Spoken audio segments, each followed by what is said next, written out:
his feet. It is caught by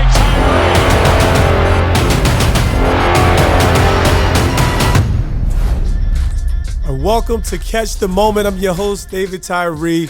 We are checking in with some of my favorite people, bringing you the process, the journey. Listen, this is special. I got my big bro, Renaldo Wynn.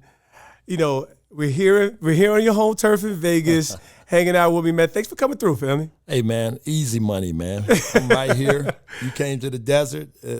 Hey, one word, man. That's all I needed, man. This is the kind of love that's transformational. Yeah. It could be this simple, man. It could really be this simple. Right? You know how our athlete community is, right? Yeah, brother. Well, like I said, man, this is really like, you know, I would even say it's almost like a full circle moment for both of us, right?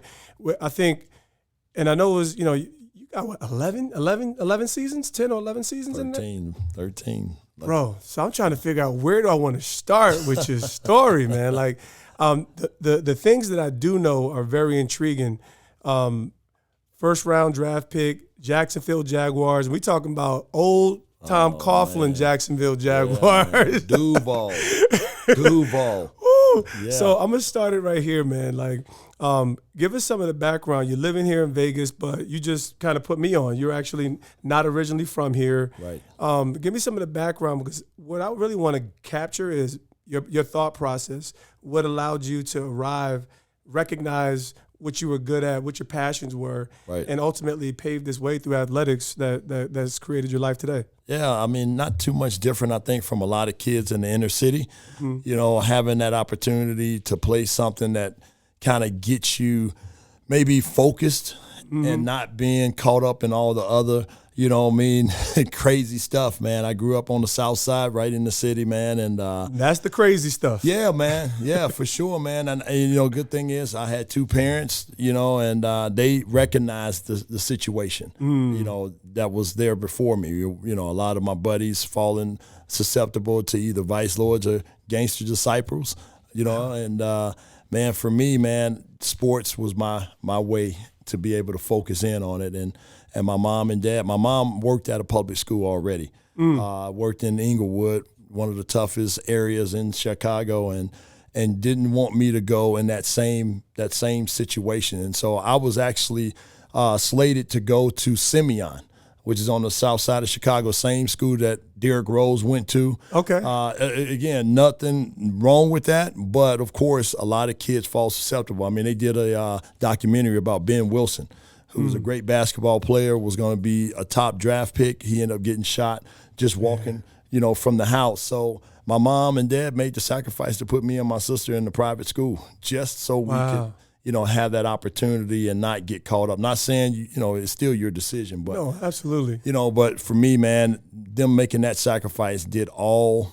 I mean, it did all the difference, made all the difference. You know, I mean, Chicago is very segregated. Yeah. So it always has been. I've heard it's the city of neighborhoods, right? Oh, man, city of neighborhoods, man. You need to know where you are and don't get caught up just walking one neighborhood or one block over. And so, you know, it's broken up, not even just white and black, but Italians, you know, Polish, they don't like each other. The Irish don't like each other. And then you got the gangs bunched in with that, Latin Kings, all those type of things, man. So when I went to high school, the point is I had never been around any white folks.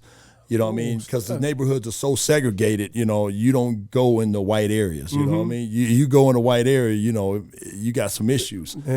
So that private school gave me an opportunity to really have relationships with other guys, you know, outside of my neighborhood, outside of my bubble, you know, so a little bit different. Yeah, but, you know, a lot different. Yeah. And I'm from Jersey, so we talk about, you know, cities to cities, but that's pretty crazy when you think about growing up in the 80s, 90s, you know, like 80s and 90s and stuff like that. Like, it can pop off. You walk into your Caucasian neighborhood. Still to this day, man. Right now, still to this day, those neighborhoods are still broken up in that same type of fashion. You know, I ended up becoming friends with a lot of guys, white guys, and they would never invite me to their house. You know what I mean? I mean, if I went to their house, I went one time.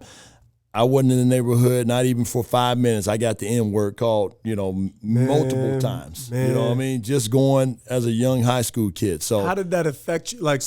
That's real stuff right here. And obviously this is a hot button topic, but how did that really affect you, and what was built as a resolve of knowing that was a reality?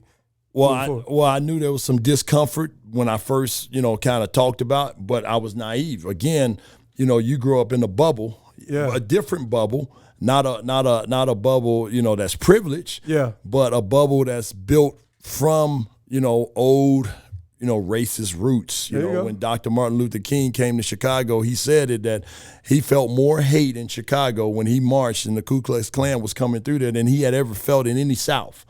And so, I mean, this is what you're dealing with, and I love my city, man, but I had no idea that those racial divides were there, as a young kid, and so having that opportunity to see that, and my buddy kind of felt that same thing, man, and so that was just what it was, man. He never came over to my house. I never came to his house. We were friends within the school, and outside of that was it. But I knew at that time, man, this thing is crazy, man. This is different. Yeah, it's different. So obviously you athletics, was there anything beyond football? I mean, you big. You're big dog status, man. Yeah, so man. Tell me, Chicago Bulls, man. Okay, so you in the thick of it. So you got your hoop game. Oh yeah, man, dude. I'm the same height that I was when I was in the 7th grade. I'm not joking. Me and my best friend, he was our 6'2" point guard. I was a forward. 6'3" in the 7th grade. 7th grade. And, we were winning Catholic League championships throughout. I mean, Antoine Walker, we battled against Antoine against the rival high school. Basketball talent of Chicago is insane. It's insane, man. So I thought I was going to be 6'10" or something. Yeah. I kind of tipped my hat.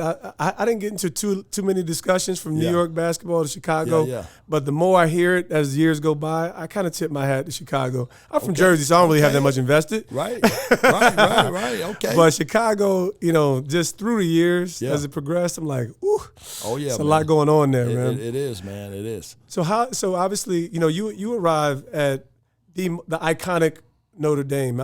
So it's clear you had to be successful. Clear you had the specs, the framework. What was the most difficult thing, and how did you conclude at Notre Dame, which there's all the reasons in the world to choose Notre Dame. Right.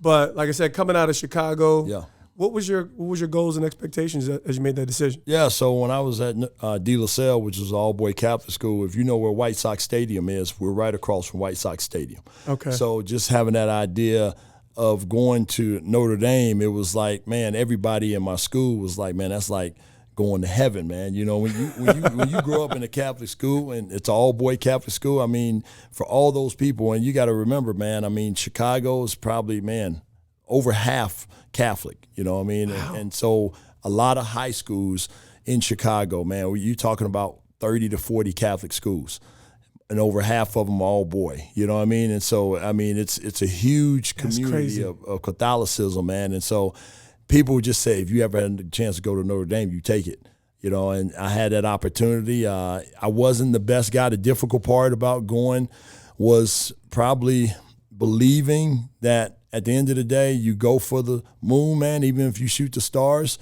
you're going to be in good company. But there's a lot of, consequences of, adversity, man, that comes along with that. And talk about that. Talk about that. Let's get into the thick of it, because ultimately that's really what cultivates the resolve to have the success that you have even up to today. Yeah. So when I figured out real fast I wasn't going to, be elite in basketball, because I stopped growing. You know what I mean? Facts. Yeah, that's a bar right there. I mean, it was hurtful. I mean, I went to my high school to play basketball. I didn't go there to play football. I mean, they're the top, in at that time, even in the country in basketball. And so I go there my freshman year. I'm 6'3". And it's looking good for you. It's looking good, man. I'm a freshman, man. We win the Catholic League championship. Yep. As a freshman, I'm MVP on that freshman team. Okay. I'm playing a little, junior varsity. I'm like, man, I'm on my way, man. Well, as I continue to go forth, I mean, my freshman year we had 8 guys go D1. two guys going to, and all of them was 6'8", 6'7", 6'6". Our two guards, varsity, was 6'3", 6'4". That's your guards. Oh, yeah. Marquette, Kentucky, the guy that got stumped by Christian Laettner. It's not a good thing not being in Chicago. You get stumped by a white boy. So he was on the other side of a moment. Yeah. So he got laughed out of the gym when he came back, but just give you an idea of our talent level. Absolutely. And the coaches came to me. He said, look, man, I don't know too many 6'3" seniors, man, that are centers. And he said, I think you really need to focus on this football deal. You know what I mean? Wow. That's at your senior year. Man. Towards your senior approaching? About senior year, man. And I was already playing football just to stay busy. Of course. You know what I mean? It wasn't really to do anything else, and I really focused in on it, man. It made sense. I said, all right, I see what you're saying. Well, you talking about plan B. That was plan bust. You done bust that plan B up, dog. Already, baby. Already, man. And how's that shape? Are you playing D-line, linebacker? Like, you're a basketball player? I'm playing running back. Playing running back in football. Yeah. I'm playing running back and then just playing a little bit of linebacker, you know what I mean, on defense. So and so when Notre Dame comes knocking, what are they looking at you? Well, Notre Dame came because there was a guy that went to my high school that happened to be a great legend that I didn't even know about. It was a guy named Moose Krause, and he played almost back around the Newt Rockne era back in the day, and he was one of the 4 original horsemen. You know what I mean? I thought it was a myth, man. I'm like the 4 horsemen. Any young folks you might not know, but that's some. Google it. Google the 4 horsemen. You talk about football royalty. Man. Yeah, man. And this guy basically said, you're going to go to Chicago and you're going to give Renaldo Wynn a scholarship. And Notre Dame was number 1, number 2 in the rankings. And the guy basically said, look, man, this guy is not the top player in Chicago. I got other guys I need to go see, but not Renaldo Wynn. You know what I mean? He's not up to that caliber of player. Man. And the guy told me the exact story. He's telling me this as he's in the office with the football coach. He said, so this is what I'm going to do. I'm going to offer you a scholarship because, Moose, I can't come back. I may not have a job if I come back and I don't offer you. And to give you an idea, Moose Krause, he's got buildings named after him. Moose Krause Athletic Field. You know what I mean? He was an athletic director afterwards. So here's a guy that has big weight at Notre Dame. And, big time. Oh, yeah. And so here I am sitting there listening to this, and he said, I'm going to offer you, but that means you can't take any other visits. I said, sir, I mean, we hadn't even really started the recruiting process. I would like to go to Illinois. He said, well, it's hometown. Go to Illinois, but I need you to go ahead and make a decision right now. If I leave out of here, the scholarship goes with me. I said, I'm taking it, DT. I took it, man. This is some real life stuff right here, bro. As a young kid without my mom and dad there, I had to make a decision right there on the spot. My coach wasn't in the room. He made sure the coach left. You know what I mean? A guy that I looked up to. And man, this would be bullying right here. It was, man. And he tried to talk me out of it. Man. When he said, wait, I told you can't take no other visits now. You come on. You sure you want to do that? Yeah, you sure? He's trying to talk me out of it. I said, I'm taking it. Where's the paperwork? And he's like, all right, you know what I mean? So he gave me the paperwork. He was mad. He was hot, man. Man, I love this. Because like I said, by the time I meet you, you're experienced vet in the league, so you always big bro. So I'm listening to you to the way your life is unfolded. You've been a grown man. Yeah. Making grown man decisions since you was a little boy. Oh, yeah, man. That's a grown man decision right there. That's a grown man decision. Man, you talking about, amazing how this thing unfolds. All right, so bring me in, like, just briefly, because of course you have to be a first round pick. You were a first round pick. Yeah. Briefly kind of shape that, how you made that transition, position changes, and how you arrived in Jacksonville. Yeah, so I would be remiss, man. I mean, my defining moment, real quick, was from that time when I went to Notre Dame. People said I would never play, and just real quick, I got to share my faith. Man, give it to me, at bro. that time. Take your time on that one, yeah, baby. man. So, of course, a lot of people told me don't go because I never play. And when I went there, we were the number 1 recruiting class. I was the last one in that class, and I got a lot of flack about why I shouldn't have been on scholarship because I was the last guy in that number 1 recruiting class. And so when I went there, I'll never forget one of my first practices was live. It was indoors, so it was loud. Yeah. And Jerome Bettis just ran over our all-star linebacker, man. And I remember, seeing that this guy is a linebacker, All-American, 250. He ran a guy over. gosh. Now I'm at safety because I'm a little small. I'm tall, but I'm real thin. You know what I mean? And Dog is at safety. I'm loving it. The guy puts me in. He said, "This ain't no free blanket scholarship. Get up in there." And I'm looking, it's still the first group in there. You know what I mean? I'm in the fourth string. You know what I mean? The whole fourth string. We up in there. We're about to get ran over. You got Rick Meyer, who's the number 2 pick in the draft that year. Yeah. And now all of a sudden, I'm talking to the linebackers in the D line. Hey, stop Jerome, because I don't want him to get back to me, man. I'm like, you got to stop this guy. And it opens up, man. And DT, you can't think about it. You got to make a decision, man. I tried to take JB's legs out because I knew I couldn't take him up top, and he juked the heck out of me, man. I don't even touch JB. I didn't see what happened. I closed my eyes. I don't even see what happened. And so, long story short, Lou Holtz runs across the field. He's grabbing my helmet. He's telling me I'm trash. I shouldn't even be on here. My grandmother's better than you. He's talking bad. He's like, I don't even want you to practice. He said, you can't practice. So that first year was my defining moment because I didn't play. I couldn't go to the games. And I didn't even practice. They wouldn't even let me practice. They didn't let you practice. They let walk-ons practice, like guys like Rudy and all that stuff. They let them guys practice. Whoa! But I couldn't practice, so I'm thinking I'm done. I'm out of here. You know what I mean? And so I had a couple of guys that kind of shared some stuff. Urban Meyer was a guy, man, that really was in my ear.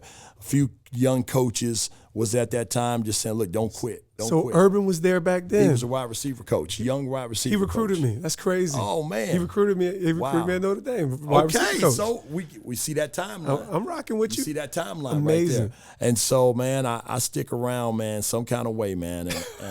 And I ended up, I couldn't practice, so I worked out. I had to do what I can control, and I gained like 30 pounds. I moved to linebacker, man. I didn't want to move to linebacker, but it was my best decision. Yep. For me to be what I was going to be meant to be, man, and I end up starting the next year. I go from being a nobody to starting on the number 2 team in the country, man, and that's one thing I can't fault Lou for. He gave me an opportunity to compete, and I was able to start, man, and from there, man, I thought I was on my way, man, but I lost my mind, man, like a lot of kids. I let it go to my head. Oh, yeah, tell it. Man. And I got called into a room about this size with about 3 other athletes at the end of the semester, and they said, you're the worst of the worst. We're kicking you out of Notre Dame. You're done. Oh, snap. Now, I've heard about the academic rigors, and people don't think it's real over there at Notre Dame. It's real now. Because that's probably one of the reasons they was kind of like teasing the scholarship, like you need to get your grades up, you know. Yeah, and I'm man. like, man, all these other schools out here recruiting me, dog. Y'all put that paper up, put that paper up. But right. It's a real thing. Like Notre Dame, Urban Stanford, talked to you about that. That was one of the things. He was like, man, I see something great in you, you know, because I was just coasting, man, and I did my thing my senior year to make sure that it was easy cruising. Right. But, I'm like, ain't nobody else had no problem handing out scholarships. Right. But it's a real thing over there. Yeah, because it's you have the NC2A where they have the standard. That's right. Where Notre Dame, they want to be above that standard. Come on, which is the biggest reason why we're not able to probably recruit those really great athletes because the standard is so high. Mm-hmm. You know what I mean? Guys are not going to go for that now because everybody's on TV. That was one of the selling ploys, I'm sure he told you. Every week, NBC. Notre Dame Broadcast Company. Notre Dame, NBC, yeah. But nevertheless, that was one of the selling tools. Hey, your mom and dad can see you on TV every single day. You're the only team to have, a contract, TV contract. Now everybody's on TV, so it's not a big deal. Plus the facilities on top of that. And so, man, I'm getting kicked out, man. And he said, look, I'm just being honest. You won't make it. Your grades are so bad. You hadn't been to a class. You're not going to make it. And so for me, man, you would think that I would turn things around. All of my roommates, they're getting kicked out. They're like, man, we're canceling our spring trip, bro. We gotta stay here, man. We got to make sure we get our grades right. I said, I'm not canceling nothing. I'm going to the Mardi Gras. You was a goon, bro. I was a goon on campus, man. I was one of them guys, man. You was an absolute goon. Oh, man. I soloed it, man. I went to the Mardi Gras, man. Wow. You literally went to the Mardi Gras by yourself? By myself. You're definitely a different animal. Oh, yeah. So God definitely did a work in your life. I did have some. I had a cousin there. Yeah. You met up with some folks. The Saints or whatever. He said, sleep on the floor. I guess, you good? Sleep on the floor. I'm like, don't worry, I was a monster. Yeah. Do what I got to do. But in the midst of all of that, I saw my wife at the Mardi Gras. And in the midst of my, drunk, all that stuff, I stepped to her. She had about 10 friends there. You know what I mean? I was with a lot of these other NFL guys, so I tried to put on that. Okay, you was putting on. Oh, yeah, I only had peacocking. I only had one outfit. I wore that thing every night. That's what I'm talking about. A vest with no shirt on. Y'all remember when everybody had the vest on? Oh, so you was on your Jodeci, Kurt? Yeah, I had my Jodeci, man, with the baby oil on the arms, man. You know what I mean? So, all that. I was all that, man. But I went step to her, and I knew it was something different about her. I knew she wasn't going for all the other stuff. I would say stuff to women, and of course, it would be that. You know what I mean? But at the end of the day, it was something. She had standards. That's the thing that attracted me. That attracted me to her even more. She wasn't no pushover. She wasn't a pushover. Yeah, we got some similarities there, man. Oh yeah, we got some similarities there. Man. And she was the reason why I was able to stay at Notre Dame. I asked her to marry me 3 months after we met. How old are you, bro? 19. This is insane. I'm 19. Okay, I'm over here. I'm 19. Let me look straight ahead. 19 years old. Oh yeah. So of course, people look. I got married at 24. Yeah, and it took a miracle basically to change me. Right? Yeah. But that's pretty young these days. 19 years old. Yeah, so man. you in an office, as a kid making a decision by yourself to go to Notre Dame. At 19 years old, you're making the decision to become a husband. How in the world did her parents let that happen? Well, God allowed that to happen. The prayer that I had that was real quick right after I was getting kicked out was, God, it was, of course, to keep me here. But my second part of that prayer was, man, give me a woman that has my back. I was so empty with all the different relationships, being on campus, doing all the things that I was doing, and God really pricked my heart, not knowing that in the midst of that, I didn't know how to get there. Yeah. And he had to cross my paths in the Mardi Gras, that I would meet her and have that relationship and then ask her to marry me 3 months after we met. She came down to South Bend. And again, her standards, the first question wasn't for me to marry her, it was her to come down to Notre Dame and just move in. Wow. And she said, no, my mom didn't raise me like that. I'm not a Christian. I believe in God, but there's no way I'm moving in with you unless we're married. So I said, let's get married then. Let's make it happen. And so...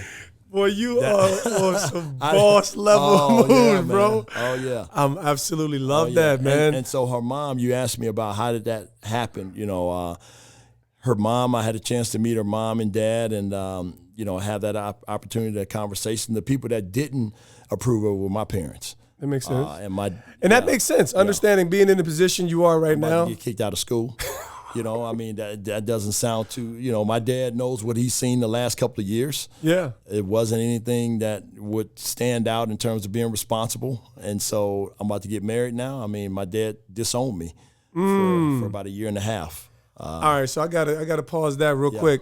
Cause I'm all about how are we overcoming some of these, that's a deep wound, right? Let's just be honest. And I know when you have committed relationships like family, we find ways to get through. Yeah. And obviously, you're clear that God was moving in your life in some amazing ways. Yeah.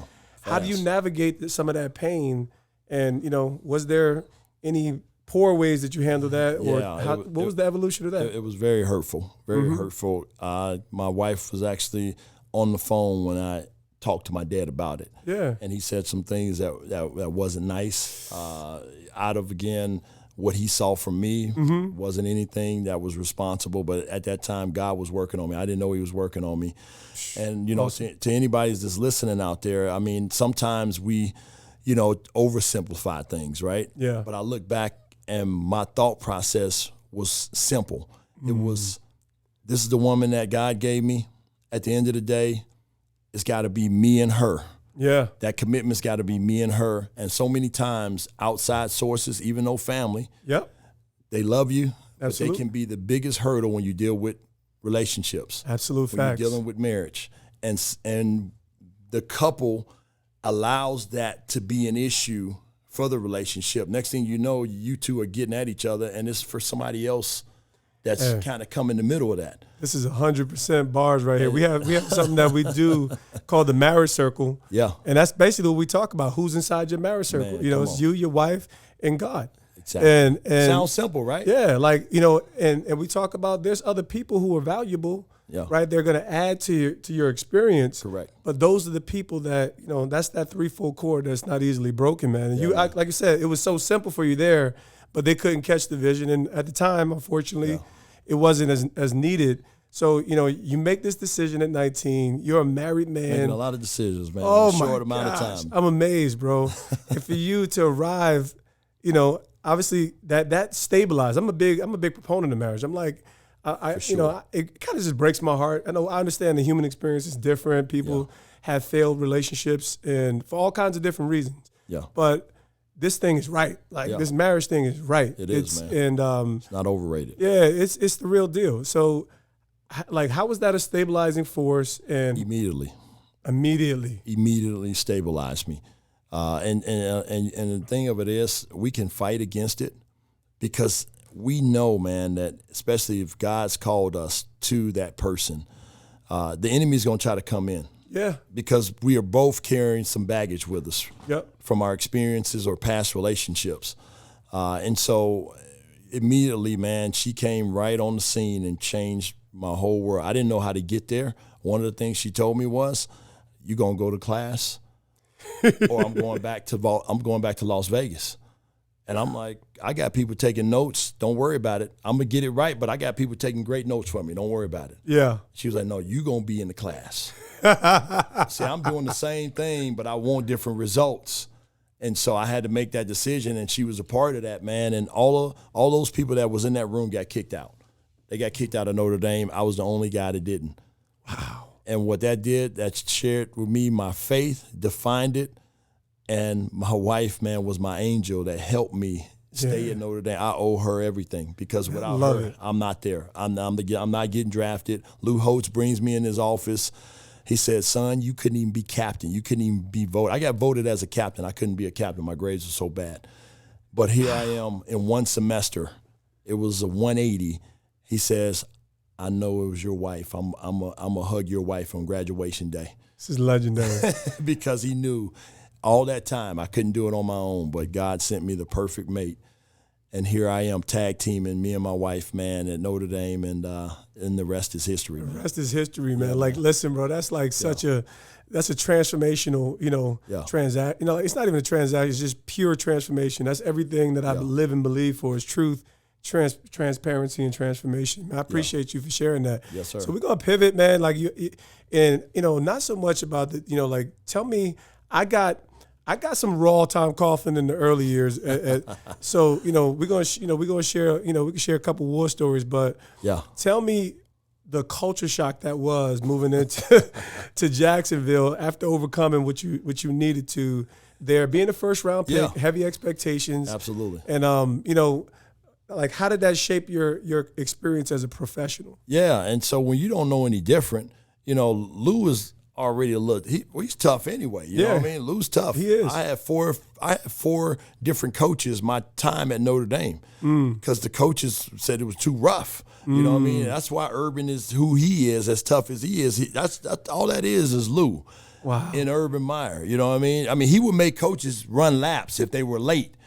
You know what I mean? I mean, this is the type of guy we're talking about here. And so now, this is the pedigree that we miss in America today, baby. We got to get coaches some grit. Running laps. Come on, let's go. And so now I go to Tom Coughlin.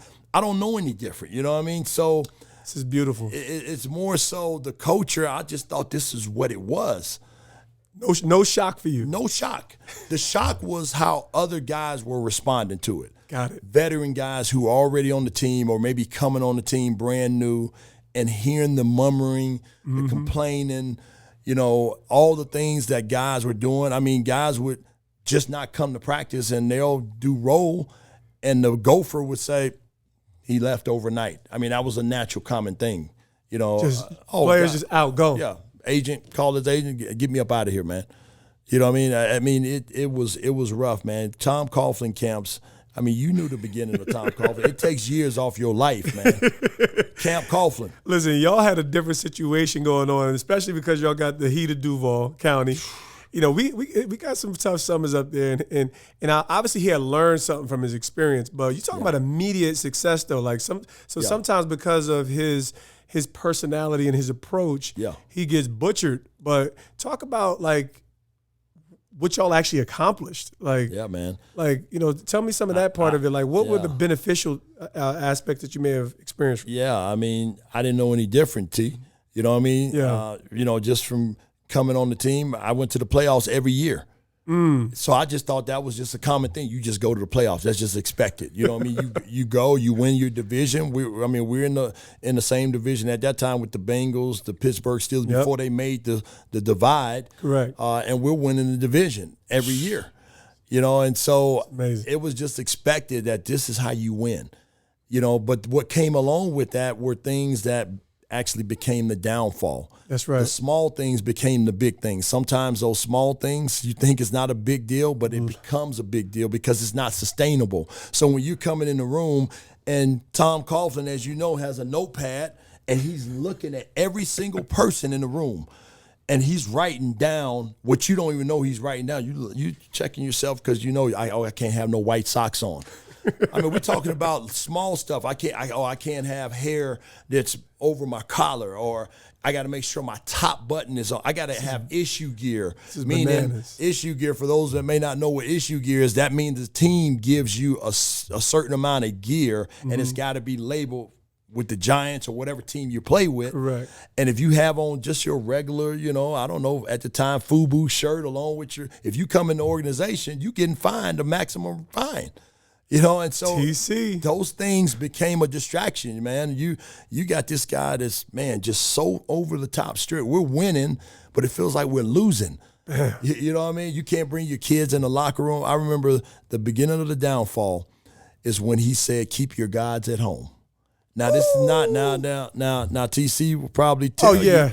Like such a different deal. He's a different guy. He's a different guy. He's a different guy. But kudos to him for that. Yeah. But you're talking about, you're talking about some real substance here, and you're talking about it's these little things that became the microaggressors that totally disrupted and destroyed the culture. Yeah, you're just not a likable dude, man. Like there's nothing that we can do to please you, man. I just want Judy to come around more because it seemed like when Judy, his wife, came around, he became a person. It's just like we all know, these women are the secret sauce, man. All right, so this is amazing stuff here, man. Like, you really laying the groundwork, how you really progress through life, and also how you progress through your career. So you're under some of these legendary coaches, right? Like keep in mind, they're hard-nosed. Your life, you're making grown man decisions all the way throughout. I want to kind of hone in on, what were some of the biggest pain points? Like, like we experienced this being really skilled at something early on, and what were you uncomfortable with, whether it's as an athlete that you knew you need a hedge against, or even as you kind of progressed into the marketplace in any particular way? What were you uncomfortable with knowing your liabilities? Oh man, that's a great question. The thing, probably a lot of times, the thing we're most uncomfortable with is the thing we fear the most. Okay. And for me, I feared just any type of speaking that I was asked to do.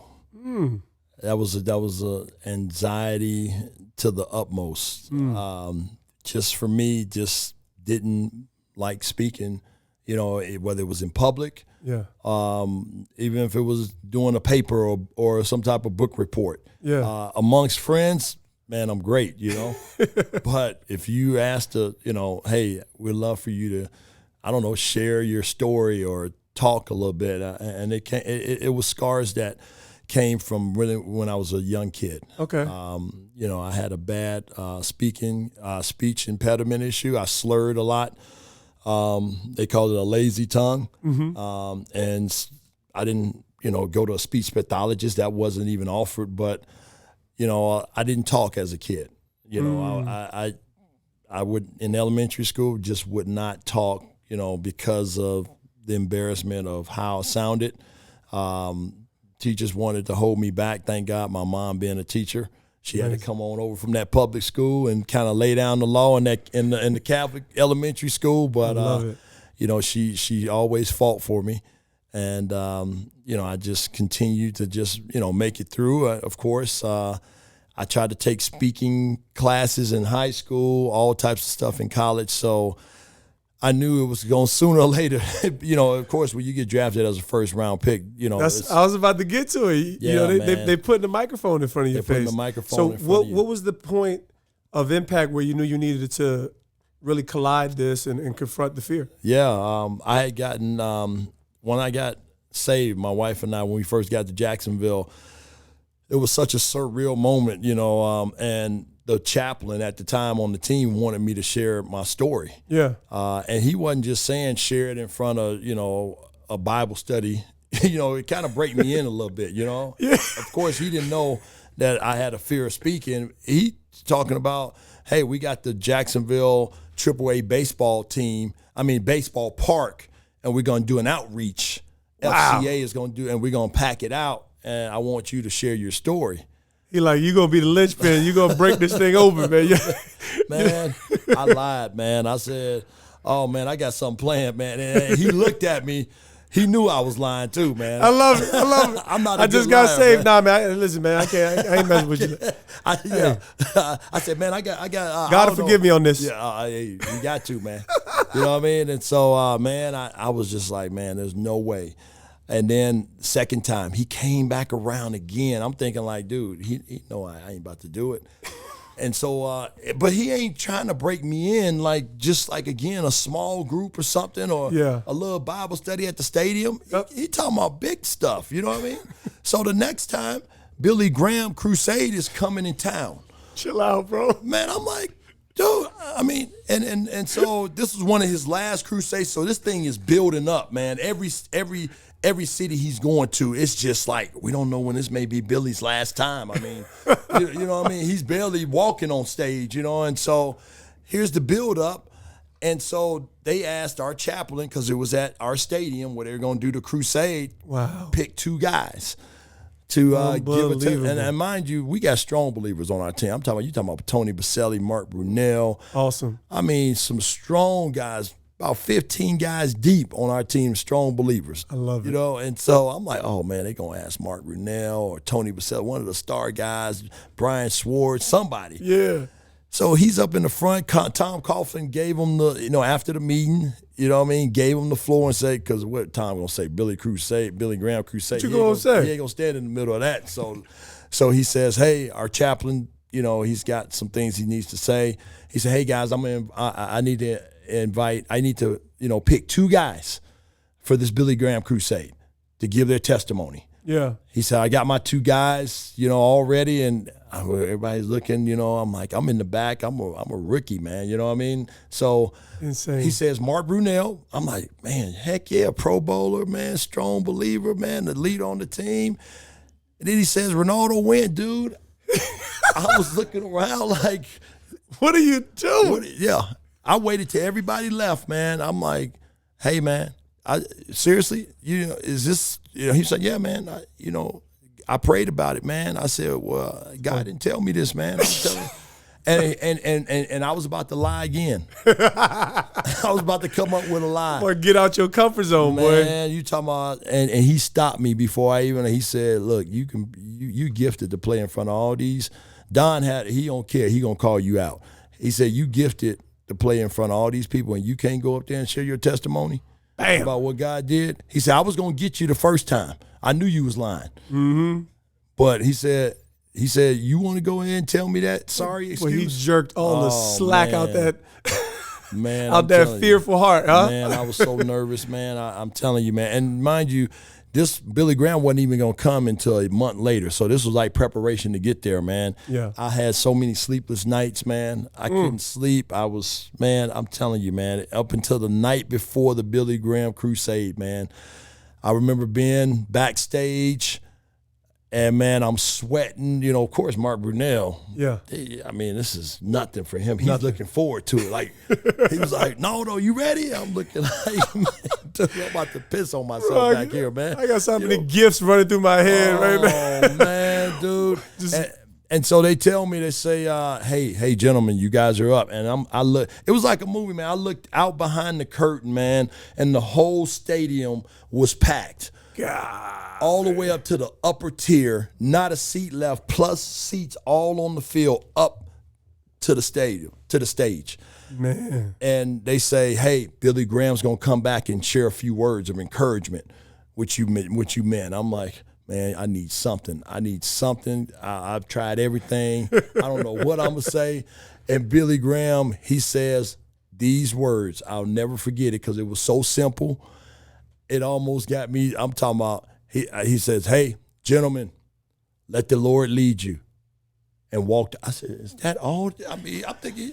Think he about to drop a dime on you. Man, I thought he was going to give me the ultimate pep talk. Hey, Billy, I need something prophetic. I need you to minister to my heart. Man, come on. Give me some Pastor Kim or something. Give me something. Oh, my goodness. I'm like, that's it. Like, what is that?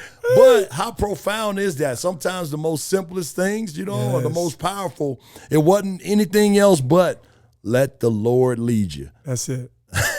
Man, I don't remember nothing else, but all I know is, man, that night it was a blur. I don't remember what I said. Mm-hmm. I'm trying to get the video from the Billy Graham Crusade Library. I don't even know if I want to hear it, but just for my daughter, as a legacy piece. But that's right. At the end of the day, yeah, man, I just know that kind of broke the camel's back because I felt like, God, if it's you for me to do this, you just threw me in the deep end and said swim.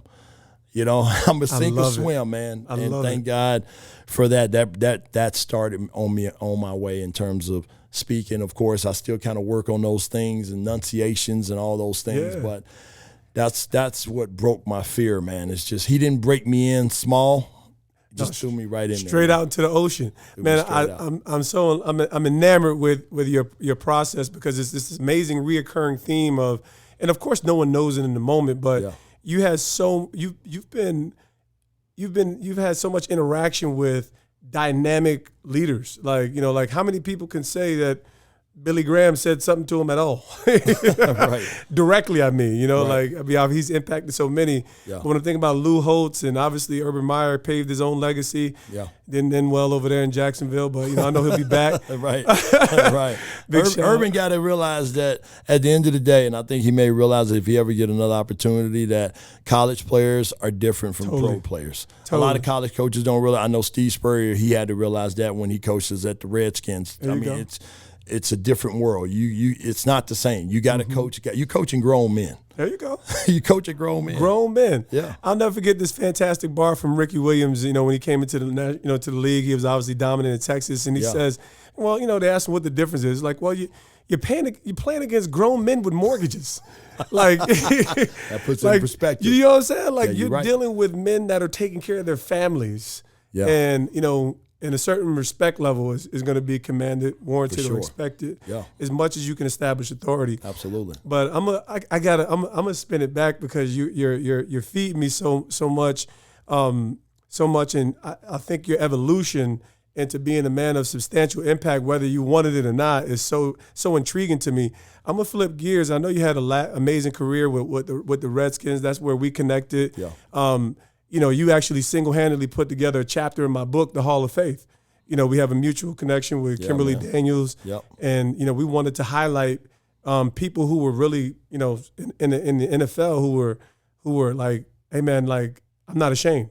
Yeah, and I think everybody has, I tell people there's like this weird marriage of religion and football, and and I think it's healthy and it's fantastic and it's dynamic, but I'm like, I'm alive in Christ. And I said, well, I would have, sometimes it was difficult to me to answer the question, like, who's the believers on your team? I mean, you mean the ones who are really living it or the ones who say they, right. Like, and so people say, well, you can't be judgmental. I said, well, everybody's judgmental. You have to look at something. If it's red, you got to say it's red. Yeah, man. That's a judgment. I'm not talking about whether he's going to heaven or hell. Correct. So it was that kind of experience. Yeah. But you had a locker room full of guys who had tremendous integrity, tremendous faith, and that's how we connected. And so I'm gonna bring that back to, like, hey man, like you Joe Gibbs was another important factor. You ended up doing some tremendous work up until recently. Yeah. Talk about your experience working with Joe Gibbs Racing. This is like bro, you in NASCAR, you in Lou Holtz. So you talking about some pivots. Oh my gosh, pivots that I never imagined when I would take. I still get jokes from guys from the south side of Chicago. when I talk about NASCAR, right?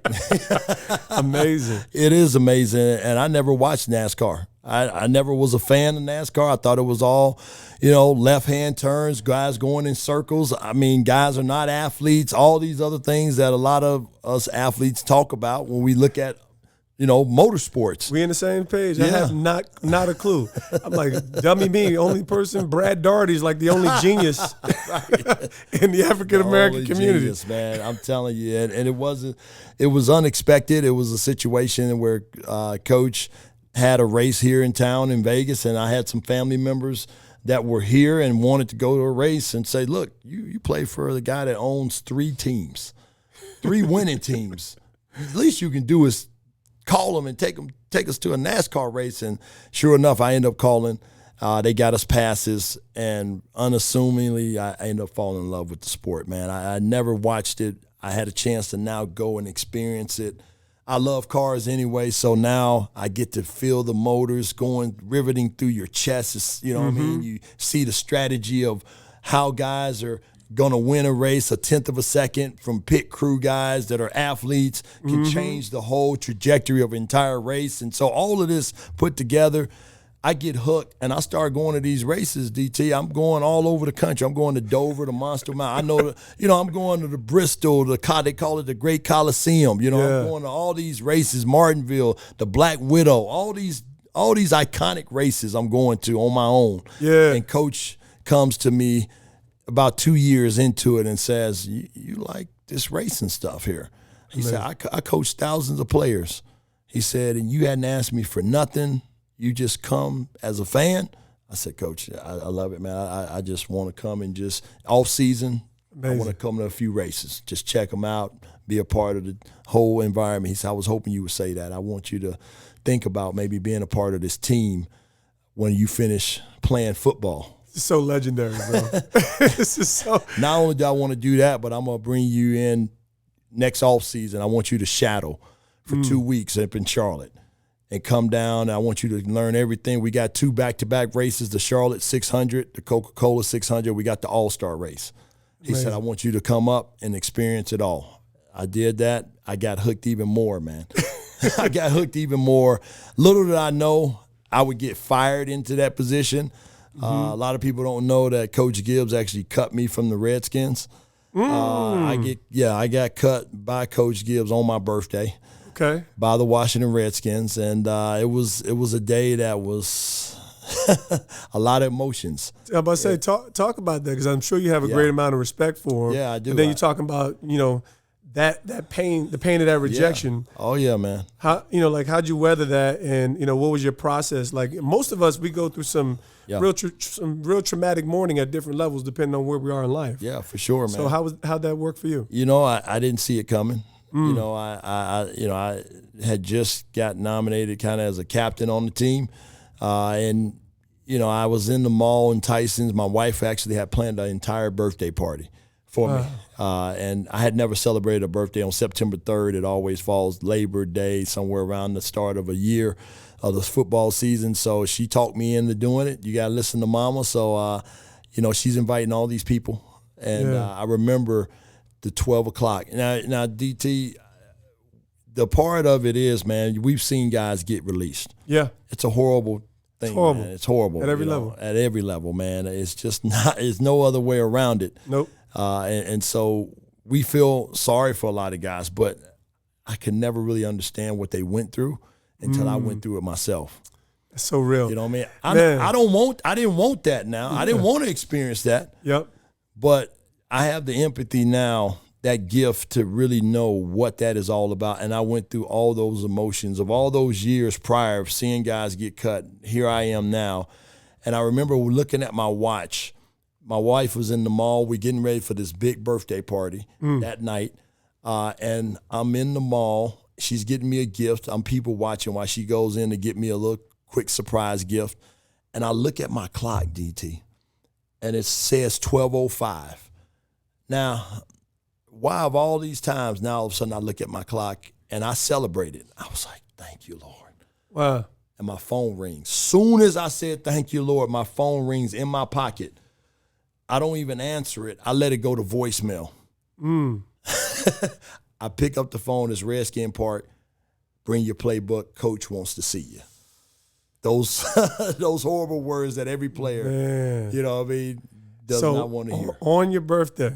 Yeah. Yeah. You talking about going from celebration to mourning. I'm in quick mourning.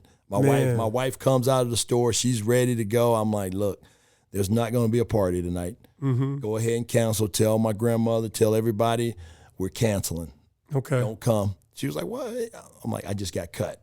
She was like, no, you did. I'm like, yeah, I got cut. And so our good thing, not good thing, but our wives, our significant others, they go through what we go through. Real. You know what I mean? One. I always tell guys in prison, your family is doing that time with you. Whatever you experience, and they're doing it with you, And so my wife, man, she's tore up. We were making that long ride diversion back to Redskin Park. I got to get my playbook and bring it in.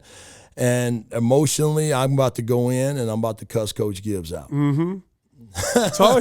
I'm about to cuss the coach out, man. I told my wife, I'm cussing the coach out. She said, no, you ain't cussing the coach out. I said, yeah, I am. I'm cussing Coach Gibbs out. She said, we going to pray. I said, we going to pray after I get done.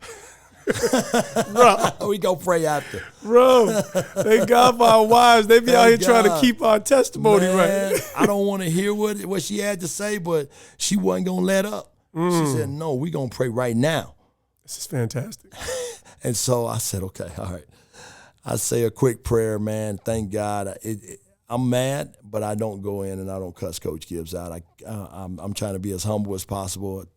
Thank you for the opportunity, Coach. He's telling me about how he wants to go younger. And, it was the hardest decision that he's ever had to make. I'm like, I doubt it. But I'm sure you said that before. Right, exactly. You done said that about 1,000 times. I'm sure you said that before. You know what I mean? And so he's talking to me about being a part of this NASCAR team. I'm like, in that same meeting? In the middle of the doggone meeting, I'm getting cut.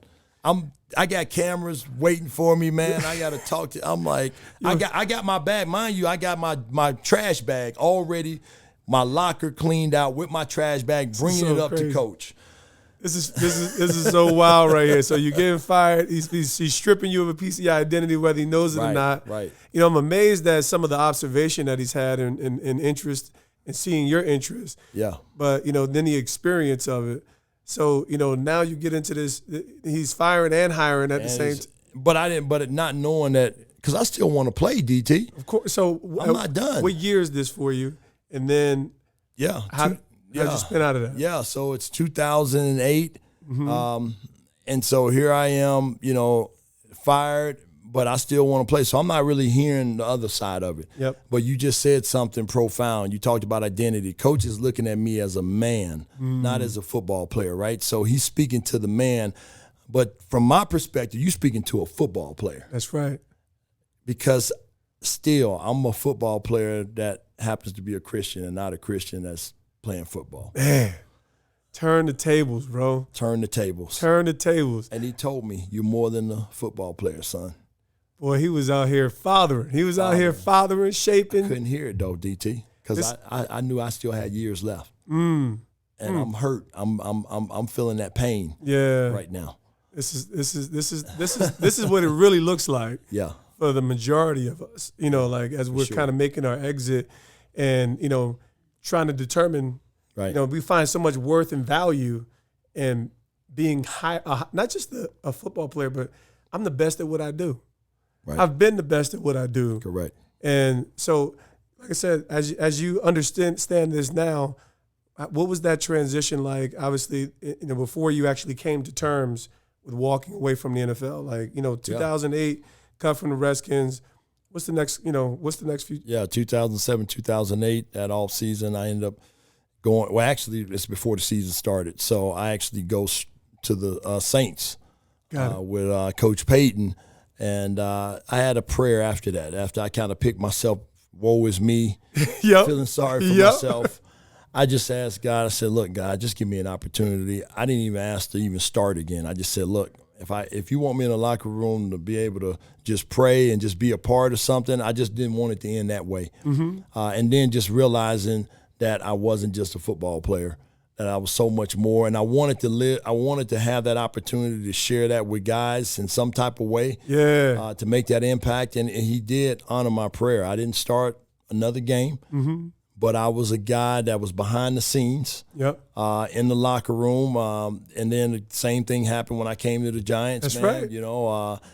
right. Just was a backup, which I was perfectly fine with. That's right. And just having that opportunity to cross paths, again, already knowing you, but now being on the team with you and, a lot of the other guys. And it was just a blessing, humbly, to be a part of that, man. Listen, man. I mean, you number one, when you get toward the double-digit stages, and trust me, we all evolve and come into terms with different shifts in our life.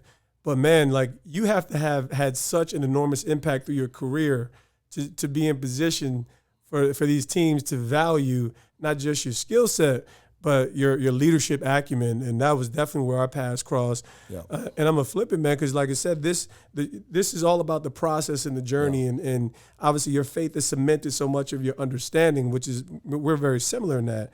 And now you're back, like it's almost like a full circle. I remember you telling me you were from Vegas, and you in a whole nother, like, similar. We shifted at the same times. Yeah, man. You moved forward from Gibbs Racing, and you come back home, and you like on the hustle grind with these burn boot camps, bro. So, like, what, in light of that, what is, how have you, stabilized? How have you dealt with the pivots and being a small business owner, franchisee, with this real gritty component of actual, dealing with brick and mortar business? Yeah. So never thought I would even get into any type of gym business. And it happened as a opportunity of what happened in Charlotte, man. I'm there at Joe Gibbs Racing. To me, that's my dream job. After football, transitioning, I'm 8 years in, winning championships with Cal Bush. This is crazy. Winning, blessed to win 3 Daytona 500s, and, all these races. So they give you all the jerseys part? I mean, the rings man, and all that? You got the 500 rings and the championship rings, man. Gosh. And then I'm doing ministry as well. Amazing. Prison ministry and doing, outreach events all around the country, working for Coach as his executive director of his foundation. And so what else would I need, man? I mean, but my wife, she needed a purpose. I love it. And it was for her that God crossed paths with Burn Boot Camp, for her to use that as a ministry piece. Awesome. And so she came to me and said, look, I have an opportunity to open this gym in my hometown. And, at the end of the day, I really want you to be behind it. I said, can we do this in Charlotte? Can we do this? Why do we have to go to Vegas? This is my dream job. She said, well, this is my dream, and I've supported yours since I met you when you were 19. Wow, man. That really hit. That hit. That hit hard. And with prayer, God worked on me. Yeah. And I said, okay. Man, lots of surrender, man. Lots of surrender, which is this beautiful thing that I think all of us come to terms with in our, like they said, the human experience. Yeah. Regardless of what faith and beliefs you have, we all have to come to terms with certain things. And, thank God you and I, we turn to God and we get peace, we get purpose, we get promise. But, man, I applaud you, man. Like, I applaud your journey, your process is inspirational 100%, and it's grounded on the right things, man. Yeah. Like, I can see that you're 100% more than your moment. Like, you've had a lot of moments. You've been a champion at different levels. Right. And I applaud you. Appreciate that. We're going to wrap this up because, you struck a chord. And I'm going to ask everybody this fun little question because you've been an integral part of my life. So when you see the helmet catch, you're always asking, what was your thoughts, and, any story that went along with observing that moment? First of all, where were you? I'm about to say, where were you? Oh my gosh! What were your thoughts? Oh, my thoughts for the catch of all time.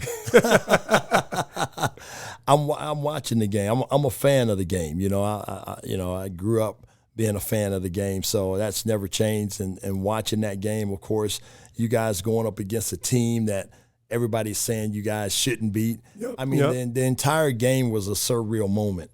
You know, and then hearing the backstory of Pastor Kim. And, you know the deep details. I mean, you know, just it makes it even that much more of a miracle catch. It was. And the guy that you went up against, the guy from Chicago.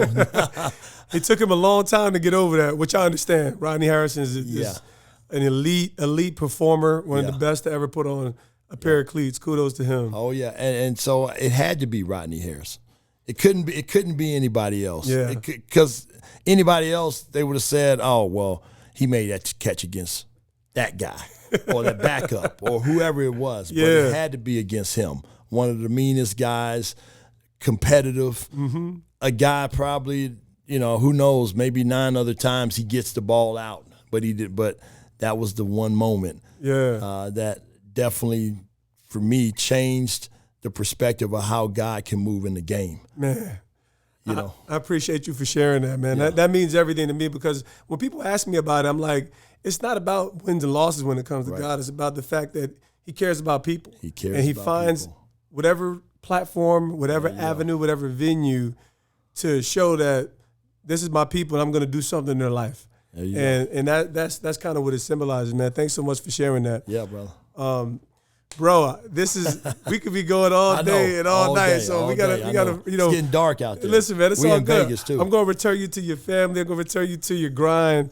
But I appreciate you for being who you are, for certainly being more than your moment, for being the inspirational impact to so many people along the way, and continue to just walk in the fullness of your purpose, man. Thanks for coming to rap with me over here with Catch the Moment, man. Thank you for allowing me to share my story and my moments on Catch the Moment. Listen, man. So listen, folks, I need y'all to tune in. It never stops. It never ends. Like, subscribe, comment with Catch the Moment.